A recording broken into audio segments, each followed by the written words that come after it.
ওনারা যেভাবে বর্ণনা করেছেন সেটাতে কিছু অস্পষ্টতা আছে। আমরা পরিষ্কার বলেছি দেশে যাতে কোনো স্বৈরাচারের উৎপত্তি না হয়, উৎপাদন না হয়, ফ্যাসিজমের কোনো উৎপাদন ব্যবস্থা না থাকে। সেই জন্য পৃথিবীর কোনো দেশে প্রধানমন্ত্রীর মেয়াদ নির্ধারিত থাকার কোনো নজির নাই। তৎসত্ত্বেও আমরা বলেছি যে কোনো ব্যক্তি উচ্চ পর্যায়ের স্ট্যান্ডিং কমিটির সিদ্ধান্ত অনুযায়ী কোনো ব্যক্তি 10 বছরের বেশি প্রধানমন্ত্রীর আসনে বহাল থাকে।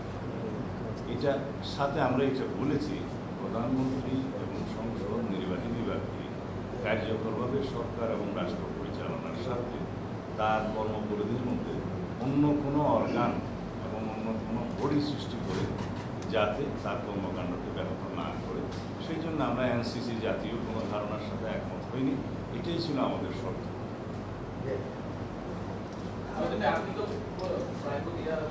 পারবো আলাপ আলোচনা হচ্ছে, তবে এটা দীর্ঘ আলাপ আলোচনা আমাদের কাম্য নয়। এই বিষয়ে আরও অল্প সময়ের মধ্যে সবার সাথে আলোচনা করে মানে খুব গুরুত্বপূর্ণ পয়েন্টগুলোতে, সাংবিধানিক বিষয়গুলোতে ঐক্যমতে আসা যাবে। আসতে পারলে ভালো, আমরা আশাবাদী।